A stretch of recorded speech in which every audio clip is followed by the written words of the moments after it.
And welcome back to another episode of Grind Music and Repeat. And we're kicking off season 3. Yo, it's your host, Draquan, HoodRockTV. Y'all already know what it is. Yo, I got a special guest with me. First of all, I want to say thank you for the viewers and the listeners, man. Keep on watching. Keep on tuning in. Like, share, and subscribe, man. If you like what we talk about, put it down there in the comment section so we can Grind Music Repeat every day of the week. Yo, got a special guest with me, my longtime friend. Like, I'm talking about, man, like, this dude helped me with some of my greatest ideas, especially like when it come with conceptually creating some of these tracks or trying to put a album together, or where y'all think y'all got that Double O Dre cover from. Yo, shout out to my man, JaShawn Neal, the creator and owner of Rising New School. Yo, what's going on with you today, man? I want to thank you for coming in, rocking with us today, man.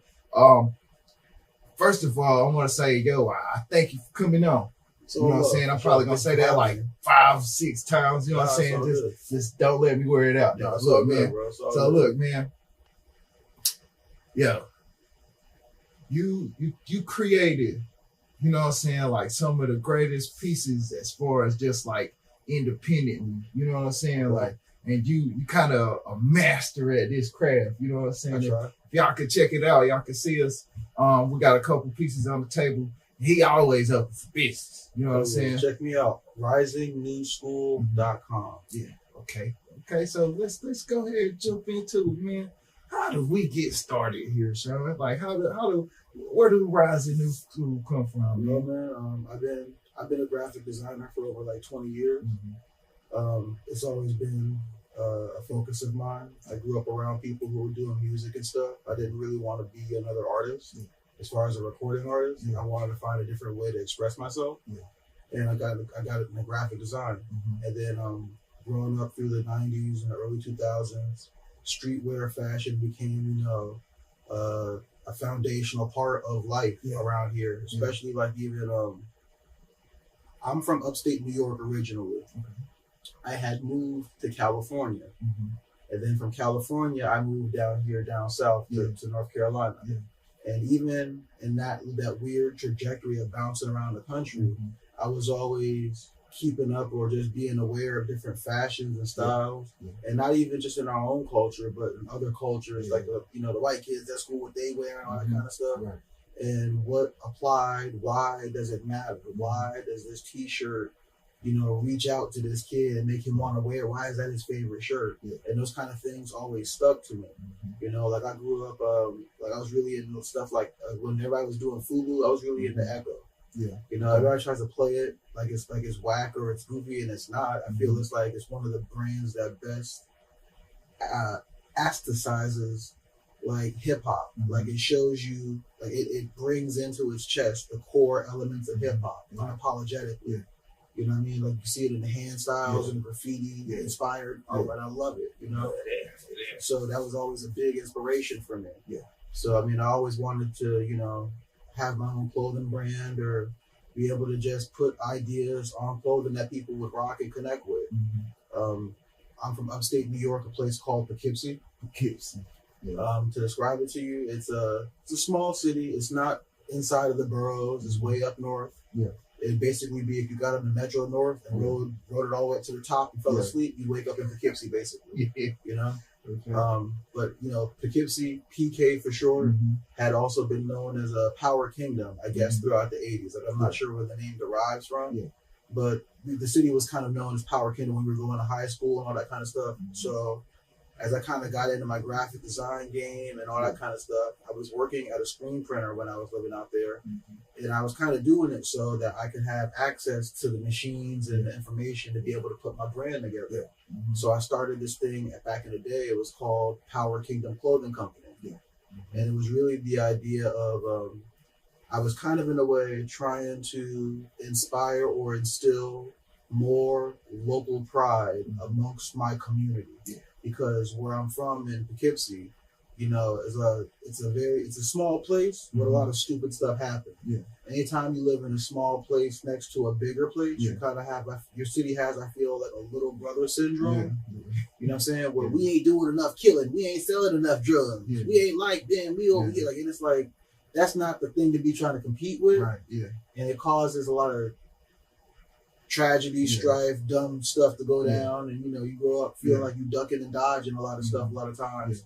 So people grow up in a lot of situations where the place where you grow up, don't nobody have an appreciation for it, and you can't wait to get up and leave. Yeah. Yeah. You know, so Poughkeepsie had always been this thing where people was always talking about, I want to get away, I want to leave, and yada yada. And I wanted to take and instill just more pride into where we were from, because I understand people wanting to leave the environment, but also you have to be able to be empowered where you are to jump up and want to go somewhere. Right. If you're so downtrodden where you at, that's also a good reason to fall victim to the things around you in your environment, saying it's going to be your way to get out of that. So I created Power Kingdom back in the day, and the idea was like, you get the power from your kingdom. You know, you have to have your surroundings have to inspire you and focus you so you can get to your goals and your dreams. And I just wanted to kind of share that idea with my city and saying, you know, not saying you ain't trying to go where you're trying to go, but stop down and where you at. Because if you think where you trying to go gonna be something, what make it that before you get there? Somebody already put the work in over there to make it somewhere where you wanted to go. So no matter where you go, wherever you stand, you have to put the work in and make it somewhere somebody want to be next to you where you're at, because that's how good you doing your thing. You can do that here, you can do that there, anywhere. So I put that idea into the mind of the clothing, and realistically, when I did the first shirt for Power, the first and last shirt for Power Kingdom Clothing Company, right? All it was like in Poughkeepsie, there's all these different housing projects. There's where I'm from, Tubman. You know what I mean? The Tubman shirt right here. There's Rip Van Winkle, there's the Bricks, there's all these different housing projects, and they're kind of like landmarks in the city. And my first design was basically going around the city. I took pictures of all the different housing projects. I cut them out and I kind of combined them and turned them into like a castle structure.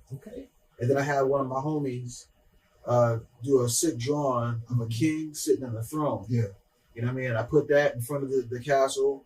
I did a cool, logo up top with built-in brick, and it went. You know what I mean? I was like, struggling, just working kitchen jobs and buy a box of T-shirts, get it printed at my job, and try to hustle them all. Just realistically, just trying to do something so you feel like somebody.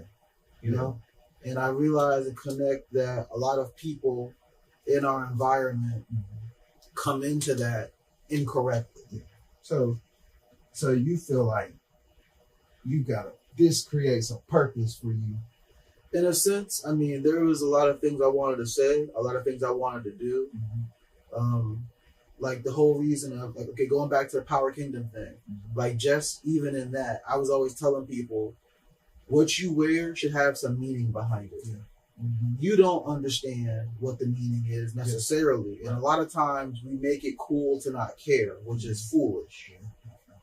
You know, the people who created the clothes know what it means because they spent the money on man hours and having people design it, having them printed on the shirts to bother to drive it around and put it on racks. It means something to them. Why does it mean nothing to you? Because you don't know what it means.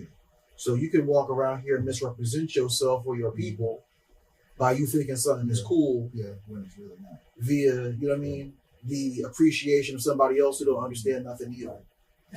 So every time I make something, everything I make, there is a background meaning and idea into it where, it's bigger than just words on the shirt. I often say that to people about their brands and making sure that you're not just words on the shirt. Don't just put your cousin's last name because it sounds foreign and put that in cursive writing on the shirt. This is this. What does it mean? It should have a philosophy behind it. Even if it is just somebody's name, what do they stand for? So when I put it on, I'm standing on these principles with this name across my chest. Nobody asks themselves, what does Gucci mean? You don't know what Balenciaga means. How do you know it's not Italian for trash? That's crazy.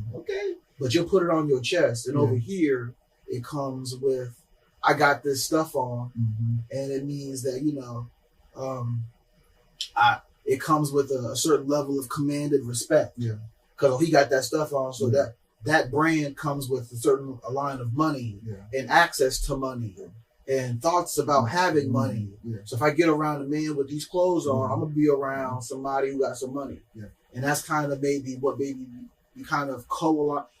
It's very hard to get people to admit to these ideas because they're so busy pronouncing everything around the procurement of the items so that they can get the end result of having the items. Yeah. They never think what is the transference of the meaning behind the item and my having it. Yeah. And and sometimes where you wear something at, you can't sometimes go places where the bigger brands, the more luxury brands are common, right? Yeah. You can take and put that stuff on and go over there, and you will not be necessarily accepted or even seen or noticed in those environments, if even allowed to participate or enter. Just be like, shoot, you got on with everybody else, right? Like, and that's not even the dress code over here, sir. Just because I would think about like Tim's, you know what I'm saying? Like up north, Tim's is kind of like probably like Air Force Ones down to us. Yeah. You know what I'm saying? And then it's like if like a certain way that people will rock Tim's up north, you know what I'm saying? And then if somebody from down south is coming up north and they wearing a pair of Tim's, right? Right. And then it's like you see them doing some crazy stuff, like, hey man, what you doing to them Tim's? Hey, you just you're not the brothers, baby. Not the brothers right there. But you know what that is? Yeah. That is in our culture that everything is language in a way. Yeah. Even the way we dress. Yes. So sometimes in language, it doesn't have to be spoken. Mm-hmm. It can just be seen. Yeah. See it. So this is a language that we learn to speak, whether willingly or unwillingly, based on the environments we live in. Right. What do I mean? No, I could tell you what you mean. You mean like I'm gonna learn this. I learned this language because one, they was talking about it and I didn't understand what they're saying. I'll give you a direct example. Yeah. When I moved from New York to California in 4th grade, the movie my father shows me the night before we leave is Boys in the Hood. Yeah. But anyway, like, just with all of the media coming out at the time about what was going on in California, I was already fairly informed of, okay, these guys in these colors might be on this type of business. And when I see that, be aware, And then in going to school in California, this is in the 90s, so all this big sports teams and all that, none of that, bro. Because by the time I got out there, all those sports teams were adopted to different groups, and if you wear this, you're repping that. So you couldn't even wear sports teams going to school. But because of that, that is a language being spoken. Just by me wearing this, I pronounce myself as this, and by the acts we've committed, we claim this for ourselves in this immediate environment, to the point where the school knows to interrupt the language with the children and them carrying on, or possibility of instances. So, like, the thing with the Timbs is just, there's a language, there's a style, but you can just see it on a brother, like, hey, you ain't from around here. Where you from, man? But he ain't had to say nothing. You ain't have to hear him speak. It was just the way my man, how his whole style is going. And we're able to see each other and understand that. So I'm always aware of these kind of things. And I think it's just trying to utilize them to our best ability, and just put positivity and focus and beauty forward wherever it can be, because the opposite exists very many places, so many we necessarily don't even understand it. So sometimes people will say, oh, it's not that deep. It's a statement I'm not really in love with, because everything is that deep. It's just you don't understand it, or you're not willing to dip down and get down in it.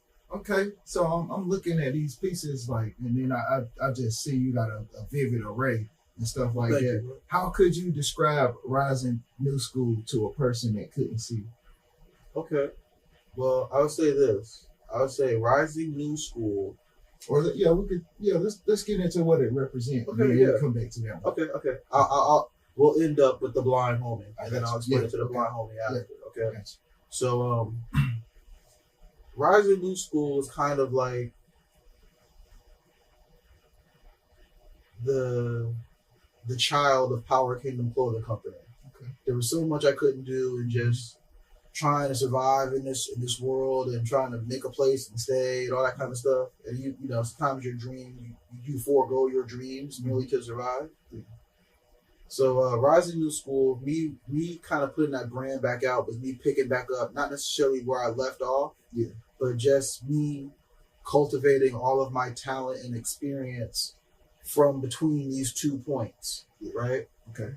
And the inspiration behind it really kind of happened during the pandemic. You know, it was a lot of the George Floyd protests and stuff were happening, and I was seeing it wasn't what you would call fighting age men out in the streets. Yeah.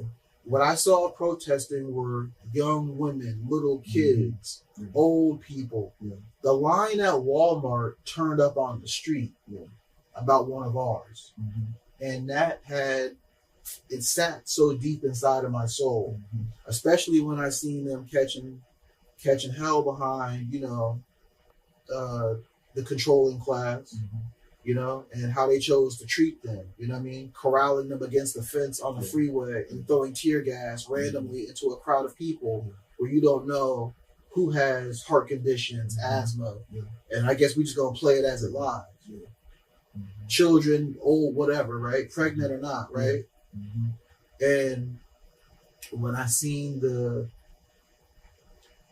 mentality behind people to stand up for something they believe in, and I was like, okay, cool.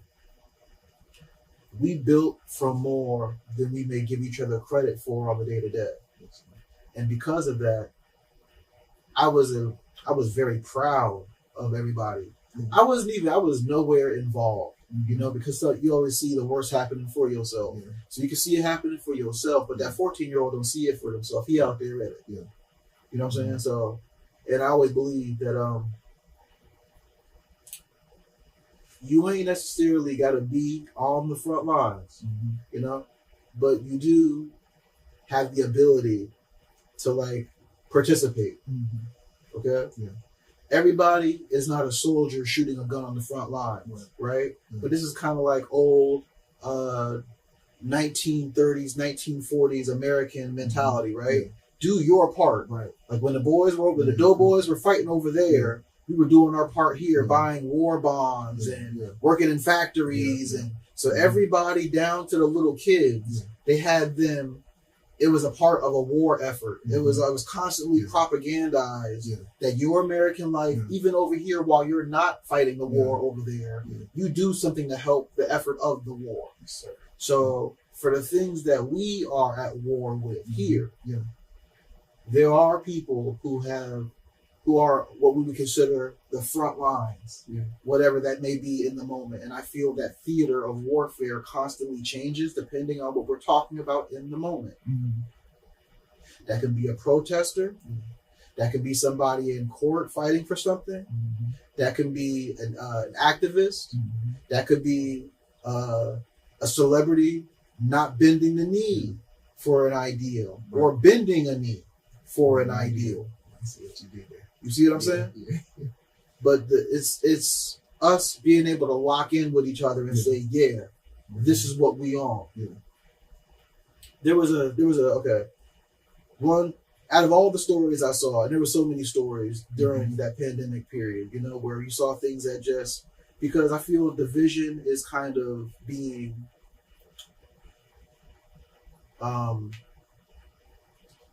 it's being helped along. Division is natural anyway, but whatever is at power knows that the more we're divided, the more it gets to skip around and free light, or unchallenged. We're too busy going at each other. So there's a lot of division. One story I saw, it was just, there was some some guy was bothering his neighbors. He was doing weird stuff to them, and the whole community had turned up and went basically to like stand up to the neighbor. And not only the community, people were driving in to come and be a part of this. And I was like just proud of that. I was like, you know what? Because just those people who had to sit there and go through that for so long with that person and not get the help when they went for the help, and just feel like you got to sit here, you paying to live and be tormented by a random person or whatever, and the people supposed to be helping you ain't necessarily helping you. The fact that when you open your door this day and you saw the streets filled with your people who had your back, that to me is the key point behind what my brand is. Yes, sir. Is being able to open your eyes and see your people stand behind you in support of what you're doing. Because you're right, you're righteous, and that people are rocking with it. So I think like support is so much like a fundamental in anything that we create. And then they ain't always like financial support, or it ain't even like just in-person support. You know what I'm saying? There's some people that like, even if it's like, oh man, keep doing your thing. You know what I'm saying? I ain't got enough to buy nothing. I done probably had to take care of a couple bills, but I see what you're doing, man. You know what I'm saying? Or I ain't got enough on nothing. But here, take this couple of dollars, put it to your next design and stuff like that. So like when we see support, sometimes we only try to see it in that one position, like as far as like, you not supporting me, you ain't buying nothing. Right. And then I can see that don't live on your soul, you know what I'm saying? Because you represent like a deeply rooted person that like, yo, you know what? I'm gonna do this for the craft. If I can make a couple dollars off of this, I will, but I won't sacrifice my integrity. You know what I'm saying? Because then that'll go against actually what the brand stands for. Right. What I stand for. Me as the creator of the brand, I can't break two walls for a small idea. You know? So I mean, even on let's talk about that for a second. Support. Like support is important. And I think everybody has the ability to support, regardless of your financial status, right? Oh, and the other part of support, yourself. This. So support is not just monetary. It's not just fiduciary. Support is also your attention.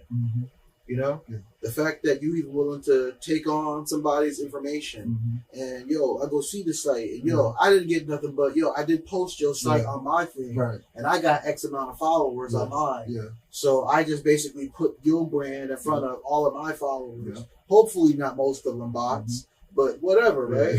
I'll take that too. Maybe they're about to buy some clothes. But that might be support. Support might be, like you said, somebody just saying, yo man, I see what you're doing, bro, because some days you need that. It takes a lot sometimes to get up, put all your stuff out the back of your car, put up a table, and stand in front of people and watch them drive by you and look crazy. I mean, that don't stop me from nothing what I'm doing, but those moments when people do stop and interact with you, that lives high and far with me more than standing there and feeling not seen when I'm trying very hard to be seen. I'm not trying that hard, but I'm just saying I'm obviously here. I obviously have a purpose. I clearly came here with an intent. And if people don't bother to at least check in on you and see what you got, they're like, okay, but so I feel like this. It's one of those things where the least matters the most and the most matters the least. Okay? Because you're going to get a lot of BS. You're going to get a lot of people ignoring you. You're going to get a lot of people playing you to the left. You're going to get a lot of people calling your stuff or your little brand, your little thing. You get your little t-shirts. Dang, you want to my next question, man. Because some of them challenges you face. So sometimes support is just believe in me like I believe in it. If I woke up with me and myself in this state, don't change the lights in the room and try to make it look different for me. Don't trick me out of my dream. God woke me up on this and gave me the breath in my lungs to go do this today. Don't trick me out of this because you don't. And pay attention, people out here watching this. The people who do challenge you on your dreams, real quick, be in respect, because a lot of times the challenge of your dreams comes from people you love. Mothers, fathers, brothers, family in general, friends, whatever, right? Girlfriends, significant others. be aware, while we do respect the people around us, because they might be just trying to pull our shirt a little bit and go, hey, watch out, man. You know, you do need to get a job and be work. You do need solid work, okay? Yeah. Don't dream yourself to the curb. Yeah. Okay, don't mess around and wake up outside while you're in your dream. So they're not always wrong, but also consider when people have a critique of your dream, my immediate shutdown to their critique is this question here. What is your dream? What was your dream? Because if you have no dream of your own, or had no dream of your own, there's very little I can do with your critique on mine. Okay. Because it's a whole like believing I can fly, marching back and forth on the branch, flapping my wings, amping myself up until you eventually jump off the branch and you start trying to flap against the wind falling up, you falling to the ground. And if you don't break your neck and both your legs, I guess you getting your dream off. Now you may not be flying soaring. You might be just not dead on the ground, fluttering a little, but you getting it. You getting it. You got out that tree, you ain't dead, and you in the air. There's a lot between the floor and the top of the clouds. And that's really on the person flapping their wings. But don't let the person still standing on the branch scream down and tell you, you ain't that high up. How about you come down here and tell me that? Because I genuinely, like, well, it's something that I believe, like, well, I mean, it might be factually true. The sky is not the limit because you can't see the sky from outer space. Yeah, that's how the limit is your own. The limit is what you believe there is. The limit is your beliefs. Your beliefs are your own limit. Right. That's right there. And the love and respect we have for the people around us can sometimes be like walls. Because you have to take on their beliefs as your own because you love them. You live in their house. They feed you, or that's your family, your people. So if you go against their beliefs, now you're being disrespectful because I won't go do what you're telling me to do with my life. You know what I'm saying? So I'm just saying that to y'all because a lot of conversations may never go in this general direction. And I will be very self-deprecating and very self-effacing in this conversation about where I am, what I'm trying to do, and hopefully somebody else out there can find something to mine from this to refine into something beautiful in themselves. That's beautiful right there, man. Grind music and repeat again. So we don't spoke about some challenges that you face as creating a brand. We spoke about like as far as like a support system kind of base. We spoke about what Rising New School represent, where we get the name from. Oh, let me get back to I do this. I go so long. I veer off point. Cool, we're good. But let me get back because I realized I kind of veered off. I want to get into the explanation of what it means real quick. All right. So when I was doing everything, right, like I was talking about the people turning up and showing up to that woman's house to watch over her, right? In our community, we have a saying. It's like, that's some real N-word stuff. Right? So RNS becomes that initialized, abbreviated, right? Hey, I wouldn't let them do that to me. RNS, we would have went over there and we would have handled that, right? So it's basically it's a proclamation or an announcement of one's character, I feel, within our culture when we say RNS, right? And for what that actually comes from and what it means in our culture, right? So I wanted to kind of do that, but I know how we have a battle with particular words in their history. My stance on that is I don't care what you say. I care how you treat me and how we live in. Say what you want to say out your mouth. How we live in is real. What we talk can be changed and whatever. But how life is matters more than what's flying out of our mouths. So if we was that worried, we'd be fixing how life is. So don't people like to jump behind practicing. Oh, we can't say that and that. Like, okay, but when we live out here. Why don't you get on them about how they live in and we'll worry about how I'm talking later. But anyway, the whole idea about RNS was I couldn't put those words on a shirt or I wouldn't. I was aware of Migos and how they have their brand and it's called YRN. On their records, they say young rich. Yeah. Okay. Mm-hmm. And when you go to Zoomies at the mall or Mm-hmm. Tilly's, Yeah. right, and they got their big window, they got a big poster up there that says YRN, Young Rich Nation. Yeah. So when Migos went to go sell it to, Middle America, they switched one of the words around, and now it makes it a more easily applicable and sellable idea. Because now Trevor and Bobby in Minnesota can put it on. Yeah. All right? Mm-hmm. Just like Leroy and Tay-Tay over in Atlanta. Yeah. Mm-hmm. And they all rocking on the same line. Yeah. But now there's no language to divide us. Yeah. We all combine as a nation. Yeah. Okay. You know what I'm saying? So when I made R and S, when I called it Rising New School, that was me, one, trying to utilize the letters so that when I put them on a shirt, it has I wouldn't say a shock value, but it should get your attention if you know what it means and it snaps to you. My first design was just RNS on a red flag.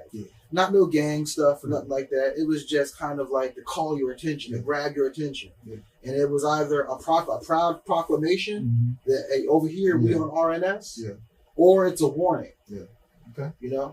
And so Rising New School, that was just me up late one night. I was watching some Bruce Lee TV show. And the TV show was horribly produced. But I was at the part where Bruce Lee had moved to San Francisco and he's with his friend. And they're like, oh, our school will be a Rising New School. I stopped, paused. I got out of bed, took a drink of my drink real quick. I was like, yo, that's the name of the brand, baby. Bruce gave it to me himself.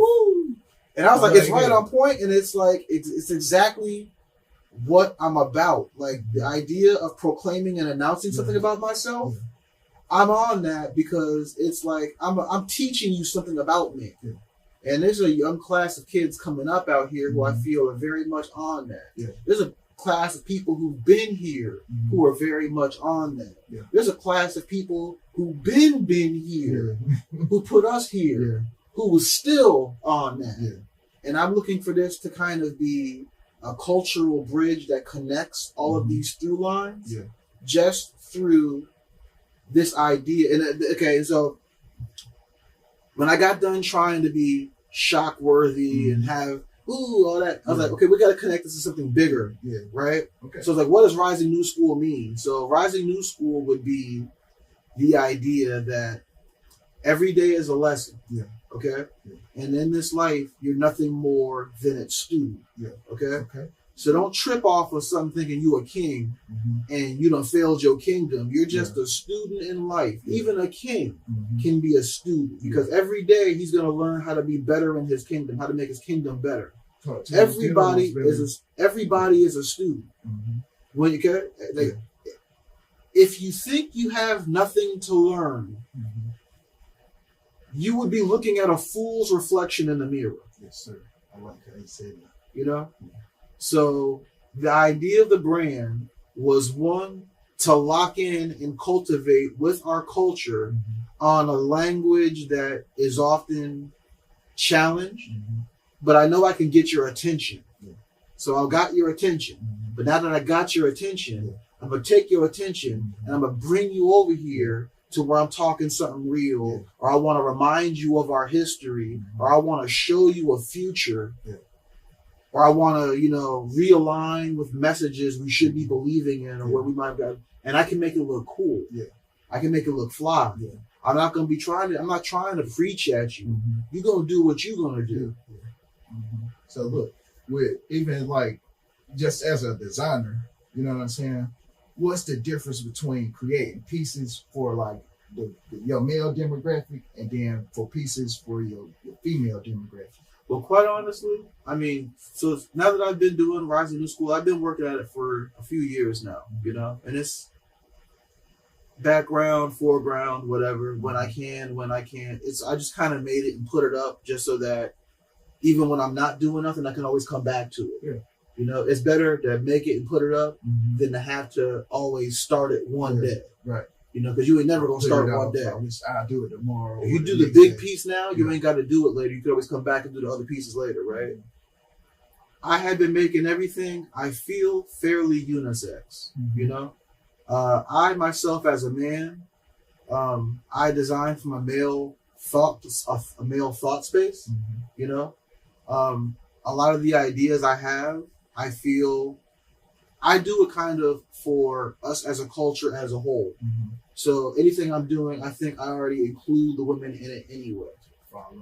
Right. Yeah. Because I never really got into the whole I'm a man, you a woman. That's kind of evident and clear. Yeah. And I think that in times and conversation we have when we try to have bigger points, when it splits off into gender things, it's kind of almost, it ends up being more of a deflection from the main issue sometimes. Okay. When we talk about what's going on with men or what's going on with women, but men do this, I'm like, yeah, but what about the actual overall human issue of it all? Yeah. To where we take accountability as a species of people. Yeah. You know? Yeah. And so even with the brand and how I make my designs, a lot of it is, like I said, I feel it might, by the time I get down to where I think it's a good idea, it's a good idea when I see it in my mind and I can see it on a model or on my website or on a lookbook, and I can see it on a man and I can flip it and put a woman in it. Yeah. A girl still looks beautiful and sexy and alluring and powerful in my design. Yeah. And I make sure that I create things that speak to our power. Yeah.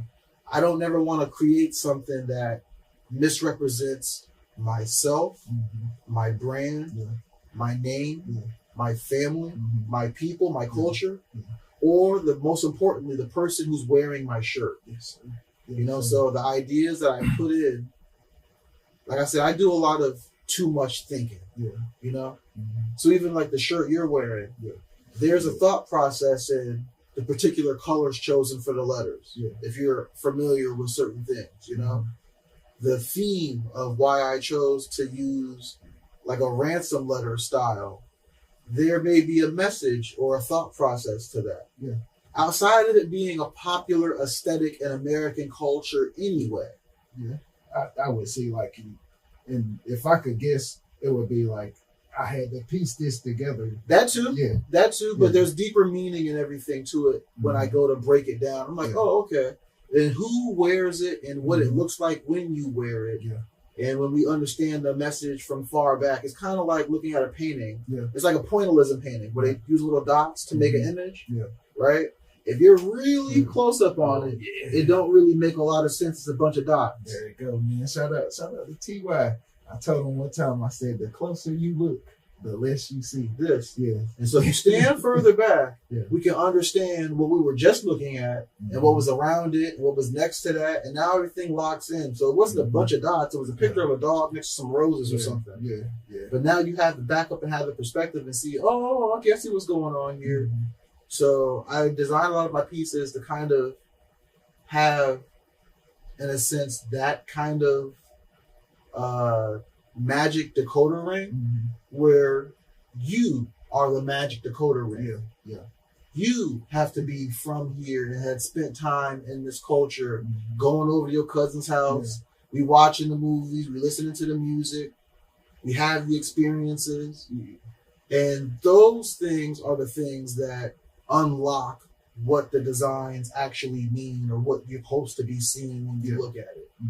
So it doesn't take it away from somebody who doesn't have those experiences. I designed it to still look and be a cool shirt anyway. I want it to speak to everybody. But for us, there's a certain language and conversation I'm kind of trying to have with a few pieces. Like, okay, with the one I'm wearing here, this is my Harriet Tubman t-shirt, right? The inspiration came from this. I was watching a comedy podcast. Shout out to More Than Culture out there, you know? Kamal the Secret Genius on More Than Culture. He had a really funny joke he was doing one day on the show. He was just sitting there asking his homies, yo, who got the most yards? Who got the most yards? And they was sitting there just listening, like, Emmitt Smith? And yada, yada. And like, they was naming football players. He's like, nah, Harriet Tubman. And I was rolling off of that, you know what I mean? I was dying off it. I was like, that's tight funny, you know? Crazy. And originally, I was going to do the t-shirt kind of like one of those old school, like football player t-shirts with like the small body, big head, big name on top, and all that kind of stuff. I liked that idea. I thought that was flawed. And it kind of played right off my man's joke, right? Like the most running yards, yada, yada. But then I felt it was too comical, and I'm playing off of what is actually a tragedy and very sad and horrible. So I wanted to put a little bit more respect on the name, but still kind of get my point across. So I kind of settled down to utilizing the 99 to the 2000 aesthetic of, you know, New Orleans hip hop at the time, where it was very kind of, I wouldn't say makeshift or pieced together, because their art style is their own art style and it's very influential. But I felt that it's so influential. I'm watching it come back around, where people who are never around or from that culture make their things to look like ours, so that we go buy them. And when you see who's selling them, they would never sit with you and eat with you and talk to you, but they know about you enough to make things that look like you, so you go buy it from them and walk past me to go do it. All right, man, I'm talking about, yo, you on fire right now. You gonna took like a couple of my questions, because that was like how the music play a role in it, and then you just, man, you're amazing, man. But the Harriet Tubman thing was just trying to take those two aesthetics, put them together, and take something that we were already doing, so that we're very familiar with, and I wanted to re-platform particular people from our culture to kind of co-align us with certain ideas, mentality, history. And if I can instill those things into you, I feel we have a better chance of getting a better future out of ourselves by reminding ourselves of what we were, which is a key point to why these kind of things are put off or hidden, or when they are delivered, they're delivered flippantly, they're delivered curtly, they're delivered with, somebody said, you can't expect your enemy to teach your children. I don't believe people being my enemy like that, but I'm just saying, I may not have the mentality. I can't say they don't. I know people do carry their biases with them into their work. So that's your law enforcer. That's the people at your hospital. That's the people who teach your children. Everybody don't agree with what you agree with in your house. In fact, they vastly disagree with you. But at a certain point of the day, we all get up out of our house, split up, and go deal with these people individually. So I felt, like I said, trying to use my ability, my resources, and re-imply reminders of our power, of our strength, where we've been, so we can get to where we want to be with our full dignity intact. Man, that's amazing, man. Like, yo, you display so much passion in what you do, and I just want to congratulate you on that, bro. And like just the fact that you still moving, you know what I'm saying? I want to congratulate you on that too. And before we get up out of here though, I want to ask you what's coming up next for the Rising New School. Man, well look, bro, I'm gonna say it like this, and then, you know, since we've been doing this, I'm gonna say a lot to say a little bit, right? Okay. First and foremost, get started. This is my kid. Get started. Stop BSing. Stop making excuses. You don't need all that. Nah, go get you a little bit. Get started. Prove to yourself you can get done what you're trying to do. Ain't got to prove to nobody else. Just you. Get started. That being said, I'm getting myself emotional about this, man. This is. Thank you for the opportunity and the platform, bro. I see your hard work, bro. I see the dedication. You know what I'm saying? Every time I hit you up, and even if we just talking about some music I'm trying to do, you know what I'm saying? You care about it. I could see where your pride lies. I could see where your energy is. You know what I'm saying? And I'm always hold you down, bro. And any chance I get to represent this, bro, this is what Grind Music and Repeat represent right here, man. We're talking about this passion for it, that grind, and then that's what you spoke about so vividly. You know what I'm saying? I hope people can really pick up on catch on to this too, and especially like with that message you just gave them. You know what I'm saying? I want to tell you I love you. You know what I'm saying? And that's what we end up the show with. You know what I'm saying? So I just want to say big shout out to you, and big shout out to every piece that you have ever created. You know what I'm saying? To answer your question though, coming up. So we're heading right now. This is October, y'all, for when y'all see this. We're in October of 2024. Been down for a little bit, you know, just trying to scrap stuff together. I'm a fledgling clothing brand. Okay, I'm not hiding that. I'm not ashamed of that at all. Okay, that's why I say get started. Yeah, because there ain't no telling where I could be if I'm gonna be at all. Yeah, but I'm trying. It's not even about me. I'm concerned with somebody looking at me and seeing me quit. Yeah, and I'm not gonna let them see that. What's coming up soon? So we're going into the fall. So I'm going to be doing a few pieces. Kind of. I've been trying to do a little, like, few outerwear pieces. So I've been trying to focus on hoodies and sweatshirts and jackets. For me, it's just trying to source things from places where it's affordable. A lot of this I'm learning how to do. So I don't really want to like blow a lot of money on making a mistake. So I'm trying to hit this midpoint, and like when I go buy certain things to do projects on, I'm looking for a good midpoint on it so that I can afford to make some mistakes should they occur. But I have winter jackets coming out soon. I had some windbreakers and some hoodies that I just had last season, but I didn't really release them. Some of the things were released. The windbreaker wasn't released. The hoodies were. All the hoodies were released, but I'm going to be re-upping on all the hoodies. The windbreaker is going to be dropped probably, if I don't drop it before winter, I might drop it next spring, because I want to at least kind of give people stuff that they can use for the weather coming up, But I'm working on a few winter pieces, and then getting ready for next year, just grind, music, and repeat. Also, about the music thing, right? You said music was a part of it. That Currency, that Nipsey Hussle, that Larry June. People are off, and I'm watching this on my Twitter, right? Y'all trying to play these brothers because they got grind in their heart and they put it in their music for their people, right? Then you'll go listen to a little boot talking about taking pills and drinking lean and all this other mess, right? Stop trying to play the positive brothers, man. There's too much negativity out here. When you see somebody doing something positive, stop trying to hate on it or joke on it. I want to thank you, man. Thank you, brother. I really like this. This is powerful right here. Like this right here is a perfect way to start off season 3, man. Like, and I thank you, bro. Like, you know what I'm saying? I'm gonna give you all the love on this show, man. And that's what we do up here. You want to come up here and talk about your craft. You know what I'm saying? How much music play a role into that, and then how much you grind and repeat that process. Come on up here, man. We're gonna honor you up here every time, man. So, Sean, man, you got anybody you want to throw some love to, man? Go ahead. Man, you first and foremost, man, for having me on your platform, man, for being a real homie all the time, man. You know what I'm saying? God, man, like just waking me up in the morning, bro. You know what I'm saying? Like just putting the grind in my heart, bro. When you don't have it, like you get it from somewhere. So that's what it is. You know what I mean? The people who see me and support me.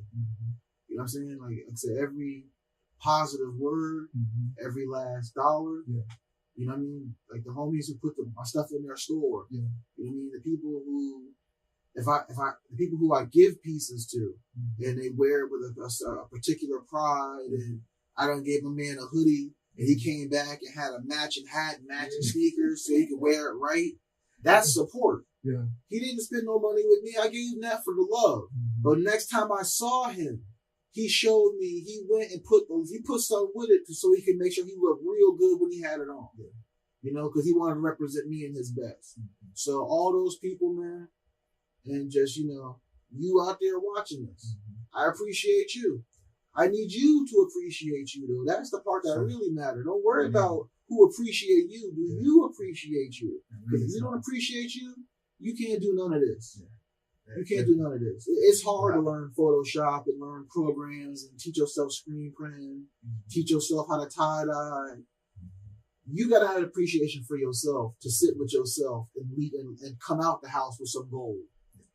So you got to love you first before you can expect somebody else to love on you. You got to love you first.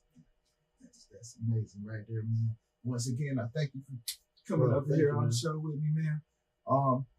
like we saying at all times, you know what I'm saying? It's all love for everything that we represent, and we represent ourselves to the greatest ability. You know what I'm saying? It say in the book, it say we created in the image, and then that's what we do. We uphold that responsibility, yo. So like always, man, grind music and repeat. If you like what we saying, you like what we doing, drop something down there in the comments. Let me get that like, let me get that share. Go ahead, subscribe to the YouTube too. We rocking over there. I got that HoodRockTV, and we can do it so we can grind music and repeat every day of the week. I thank y'all for tuning in, and we out. Peace. For the rain with the heavyweight.